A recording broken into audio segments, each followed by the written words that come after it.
What's the good word, y'all? It's your boy DKB here. So obviously, as you've seen from the thumbnail, the title, if you guys were with me during last offseason covering our offensive coordinator search, I am extremely high on Brian Johnson. I still very much so am. I'm very much so perplexed right now why we haven't seen the New York Jets running and blowing up Brian Johnson's phone to bring him in.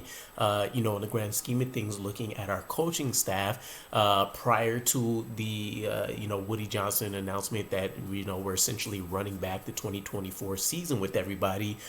A lot of what was on everybody's mind was completely clearing house. And this didn't just mean the offensive side of the coaching staff. We were going to let Robert Saleh go, see who stuck from his defensive staff. Potentially letting Joe Douglas go. A lot of people wanted a full and official refresh, but with that not happening and seeing what's been going on with some of our offensive coaching staff searches so far, it at least lets me know that we're looking for the upgrades. We aren't, sticking to the status quo 100%, right?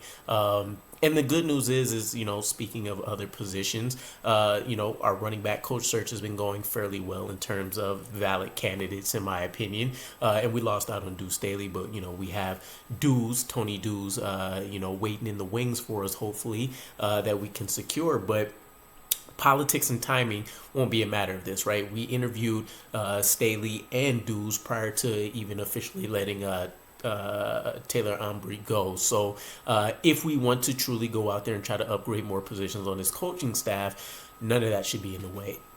Now, Brian Johnson, I think, in my opinion, again, is going to be one of the most talented guys that you can bring in. He's young. He's innovative. You've seen him have elite success with a number of guys, not only in the college ranks, but also in the NFL. I shouldn't say a number of guys, at least in terms of the NFL, but we've seen what he's done with Jalen Hurts.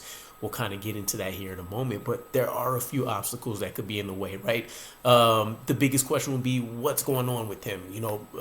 Immediately, it's been 2 or 3 days since he's been fired. Officially anyways, and I was curious why I haven't seen news blowing up about interviews where he could potentially go. The closest thing to that I've gotten is Diana Rossini basically saying that multiple head coaches and GMs have had conversations with him about joining the staff, and so maybe he's just taking some time and slow pacing it a little bit to kind of fully digest what has happened in Philadelphia. But some of the obvious connections would be him potentially joining the Colts, although there's some maneuvering that would need to be done, right? There's the Shane Steichen connection, obviously, from their time in Philly. There's a young quarterback in Anthony Richardson that he can have a lot of fun with the tools that he has at his disposal getting developed. And then you also have the previous history, or recent history, I should say, where they requested an interview with him last year, but Sirianni ended up blocking it. And then you think back to the current situation, right? This isn't a lot of the connections we tried to make when we thought Nathaniel Hackett might get fired, or even just guys that we can bring on as, a passing game coordinator or something like that. When you talk about Luke Getsy and different names like that were coming up from Packers experience, right? Aaron Rodgers ties, all of that good stuff. Brian Johnson is a legitimate, not only offensive coordinator, but he's a bona fide quarterback coach with what he's shown us so far. And so a lot of what I've seen from not only Philly fans, but also in the building with some of the rumors circulating from the coaches and players is that they're very angered. They're very confused about this particular firing, right? Now, obviously, they've underachieved, right? I think they set the NFL record for reaching a 10-1 record in the first 11, 12 weeks of the season, something to that effect. And then obviously we know how things cascaded and fell off for them. Early playoff exit, a lot of expectations as Super Bowl runner-ups, but very much so still a confusing situation. It kind of really does feel like this Brian Johnson was the ultimate scapegoat. You talk about even as the season was kind of plundering, he's getting head coaching looks. Was supposed to go and interview with the Panthers. Something fell out there that ultimately didn't happen, but interviewed with the Titans multiple times, interviewed with the Falcons multiple times. You take a look at what they ultimately still did in the season, which would be a dream for the New York Jets. If you match what the Eagles' offensive success was with what the defense for the Jets have done, you can easily see us being in the Super Bowl conversation right now. Coached Jalen Hurts to a 22-8 record in just 2 seasons, which ended up being the second highest during that time span, and that's just as his quarterback coach. Helped him to finish second in MVP voting, got his first All-Pro and Pro Bowl accolades within just the span of 2 years. I forgot where I was going to go from there, excuse me, but nonetheless, he's available. We know what he's done in the NFL. You even go further back and look at college, because there's been a lot of up and rising coaches, but it's very much so been recency bias, right? For instance, look no further than Philly in and of itself. The offensive coordinator they're looking at to potentially replace, or I should say the coach they're looking at to replace the offensive coordinator position that Brian Johnson was fired from is the Texans quarterback coach, based on the job that he's done in year 1 with C.J. Stroud. And can't remember the name off the top of my head, but it's like that. And from what I understand, the owner, he's a little bit of a quick, trigger guy.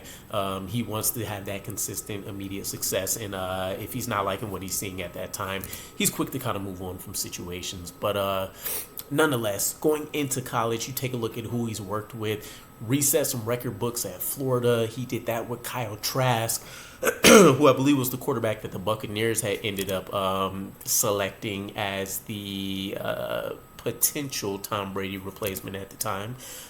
Worked with Nick Fitzgerald, Mississippi State, Dak Prescott, Mississippi State. Nonetheless, you know what a lot of the college quarterback numbers and statistics look like, but he did put up multiple elite years during his time either coordinating offenses or being quarterback coaches, being a quarterback coach and grooming a lot of these guys to end up being top picks or successful quarterbacks in the NFL, which at this point I would say he's overachieved at every position for him. And as mentioned, top 10 offense.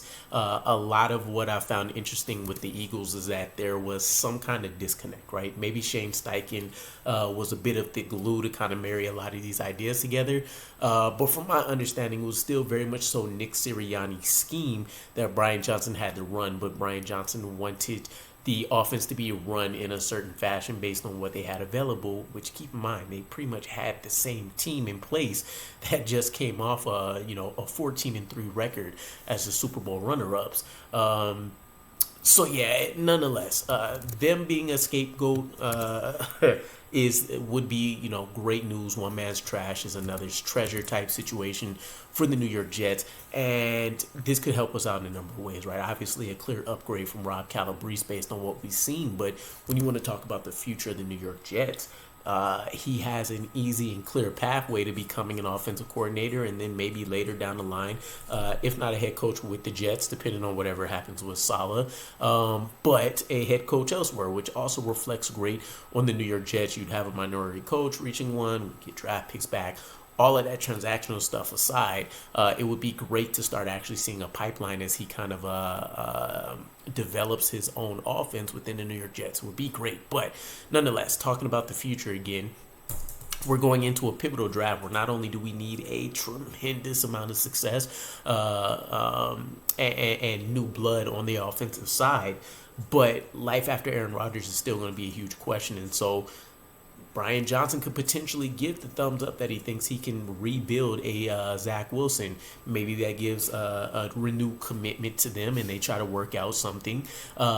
If we want to scrap that whole idea, which I'm perfectly a fan of, you take a look at the draft and a lot of the options this year. It's a deep group in terms of guys that may not have all of the experience, all of the college success at a high level, but multiple years in their said programs, a lot of tools to work with. Again, we have the Shrine Bowl and the Senior Bowl coming up, where we have Jeff Ulbrich leading the Senior Bowl. We have multiple assistants being put in place for the Shrine Bowl. We could really identify who Brian Johnson thinks, with 2 years, mind you, he can stash, develop, and have take over, and that could be the perfect pipeline into consistent success for the New York Jets at that point out. But all in all, I know there's a lot of guys ahead of Brian Johnson that people felt more comfortable with last year, but maybe a reset would be great.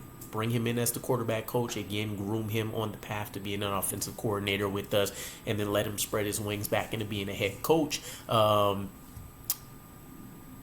Even if we only got a year or two and he's developing somebody, it's a win-win for me, in my opinion, because I can see a world where he comes in, his rookie quarterback looks good over a preseason or two, and then of course we win a Super Bowl ideally with the likes of Aaron Rodgers, and he rides off into the sunset with a path forward to being a head coach once again. But this all depends on if the New York Jets are interested in even looking to reach out again. It might be a stretch to put him in some kind of senior advisor position or something like that, but I would still put him in something like a passing game coordinator spot if we wanted to do something of that liking, just based on what I've seen out of him. So nonetheless, let me know what your guys' opinions are. I'm going to be paying quite a bit of attention to where Brian Johnson may be leaning, who's reaching out, etc. But again, I can't really identify a better move for the Jets right now. So looking forward to what you guys think, and I'll catch you again. Peace.